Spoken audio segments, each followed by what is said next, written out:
Most people think mental toughness is something you have, like you're either born resilient or you're not. But if that were true, nobody would ever change. Nobody would ever come back from failure. Nobody would ever build discipline after years of quitting. So here's a better question. What if mental toughness isn't a personality trait?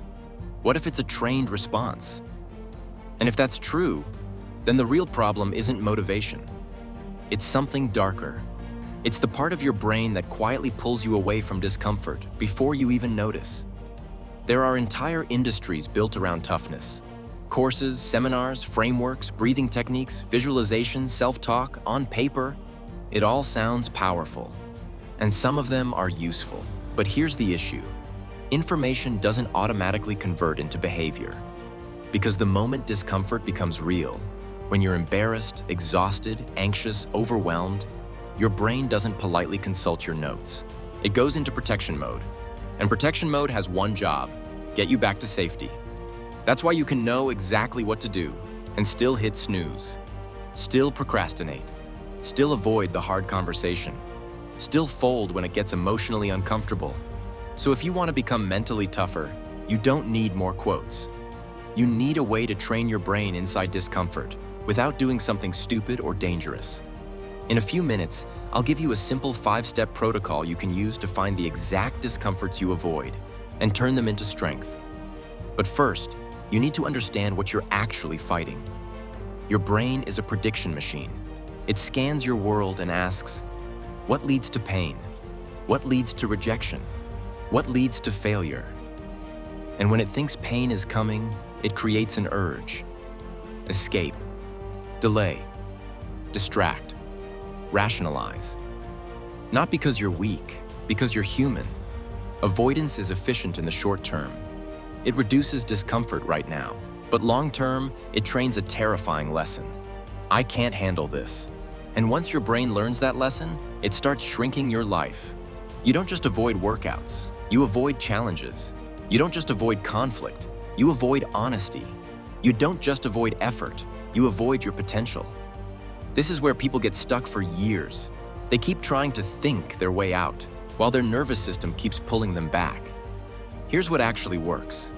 Not suffering for suffering's sake, but controlled exposure. In psychology, one way to describe this is like stress inoculation. Small, repeatable doses of discomfort that teach your brain, this is unpleasant, and I can survive it. Just like your muscles adapt to progressive overload, your mind adapts to progressive discomfort. Too little challenge and you stagnate. Too much and you break. The goal is the middle zone, uncomfortable enough to trigger growth, safe enough to repeat. Every time you do something hard, even something small, you create proof. Proof that your feelings aren't commands. Proof that discomfort doesn't control you. Proof that you can act under pressure.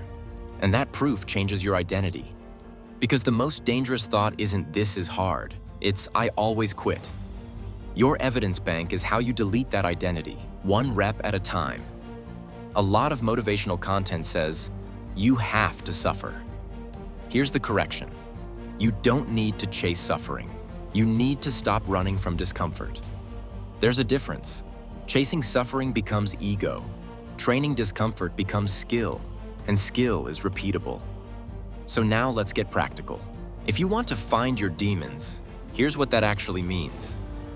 A demon is anything you consistently avoid, even when avoiding it costs you. So here's the protocol. Save it, use it, repeat it. Step 1. Name the avoidance pattern. Ask, what do I repeatedly avoid that would improve my life if I faced it? Common answers.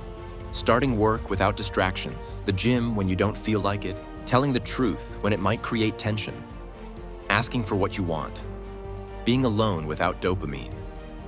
Don't pick 10, pick 1.